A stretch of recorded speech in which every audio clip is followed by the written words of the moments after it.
First, we must prepare the garlic. No dish is complete without the herb. It's not really an herb. What is it? It's in the onion family.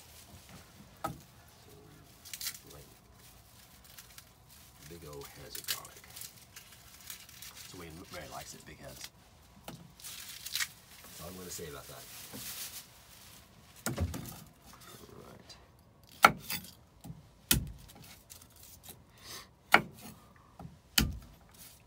Do you want to tell us what you're preparing?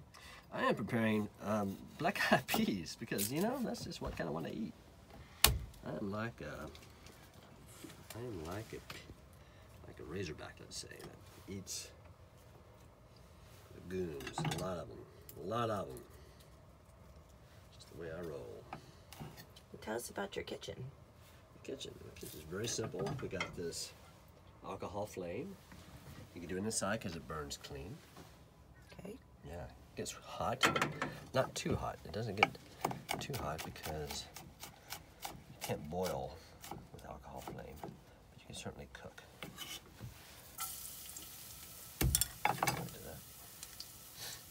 So we're going to be, so for my black-eyed peas, going to do a lot of garlic, and then we're going to do some onion, and then jalapeno pepper. That, maybe a couple other peppers just to add some interest, some color.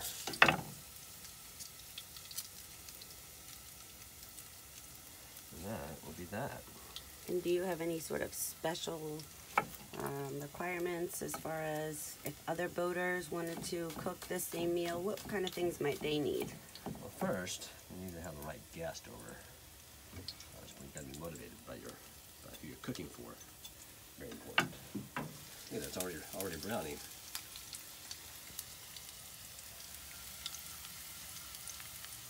Turn down the flame a little bit.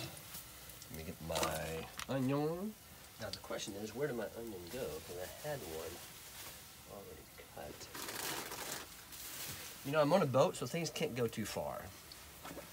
Maybe I put it, yeah. Nope. Okay, so we'll move to plan B, which is going to be the other onion.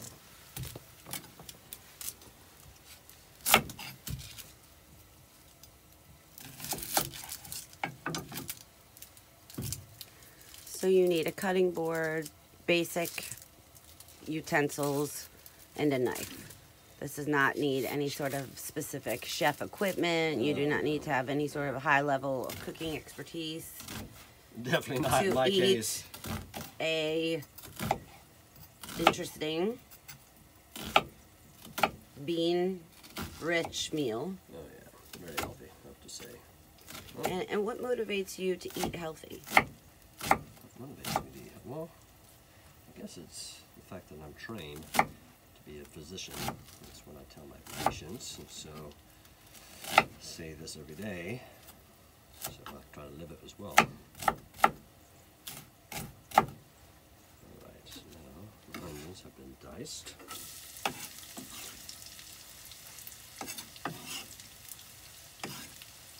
Okay, go over there, now a little jalapeno pepper. Nothing's complete without a jalapeno pepper. And you've pre-rinsed these vegetables, I assume? Yes. And then I'm going to sterilize them in the heat, even more importantly. But, so you don't mind about the chemicals that were on them then, if you didn't pre-rinse them? Well, I'm going to denature those chemicals with the heat. Interesting. Yeah, that's the Always, plan. always a plan.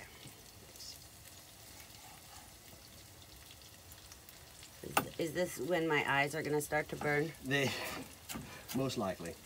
Oh, I look forward to that. But we have a escape hatch for noxious fumes. Andy. Oh yeah. Ooh. I'm already starting to tear up. It's an emotional process.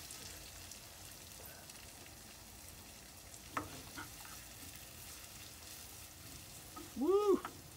What other kind of fruits and vegetables or items do you keep on your boat as far as keeping yourself stocked? Well, you know, I tried to do frozen vegetables before, but unfortunately while I do have a refrigerator with a freezer area, the temperature varies, and so things tend to thaw and freeze over again, and that is anathema for frozen stuff. So I don't do frozen vegetables anymore. So everything's fresh or canned. Like, I don't have a way to like boil water, so I get a lot of canned beans. Someday I'll have one of those pressure cookers that's programmable that I'll plug in right there. I'll sit here and I'll put up when I'm not using it. And that will allow me to cook beans from the dry variety. Now I like this pepper. This is a poblano pepper. I like it because it provides some crunch. So I'll put it in last. I don't want to get too soft with the heat, so I'll put it in last. Can you describe the flavor of the poblano pepper? The flavor of it tastes like it looks, man. It's green. It definitely has a green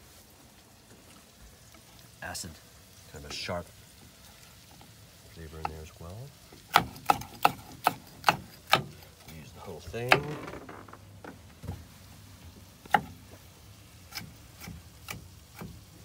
And another thing I like to use are tomatoes.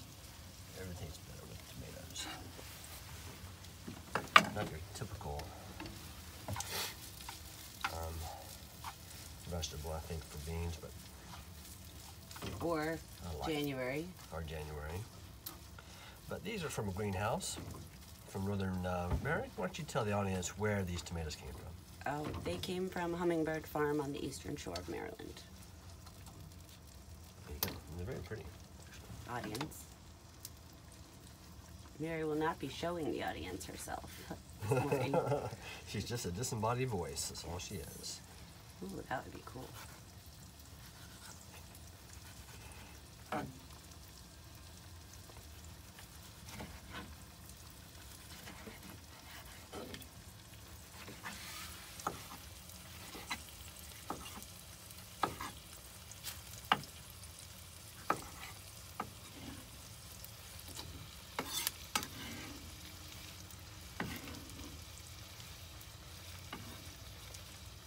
One tomato. More.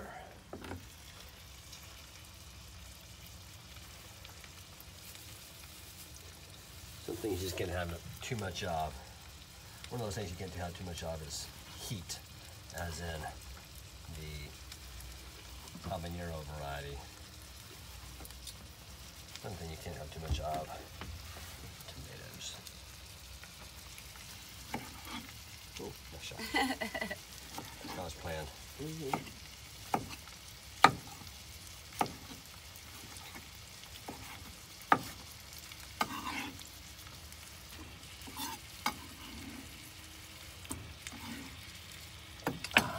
Now,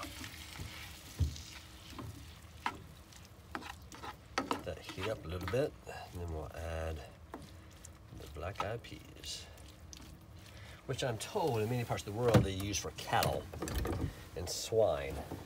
But in Arkansas, they are like the... Oh, God, well. Yeah. What do you mean, used for cattle and swine? They are part of the feed. And they feed them to their animals. They don't eat them. Humans don't eat them. They grow them to feed to the animals, which is a real... those are very lucky animals, I just have to say. Truly. Because these things are pretty fucking tasty. So I think we're going to include the liquid as well. Because? Well, because it has a lot of flavor in it. Let me do it. We'll take a similar liquid.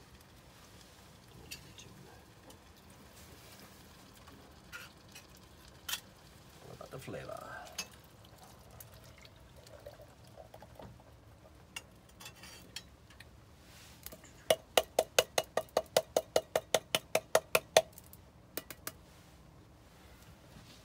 Let's do 2 cans of these things. Like I said, just can't have enough.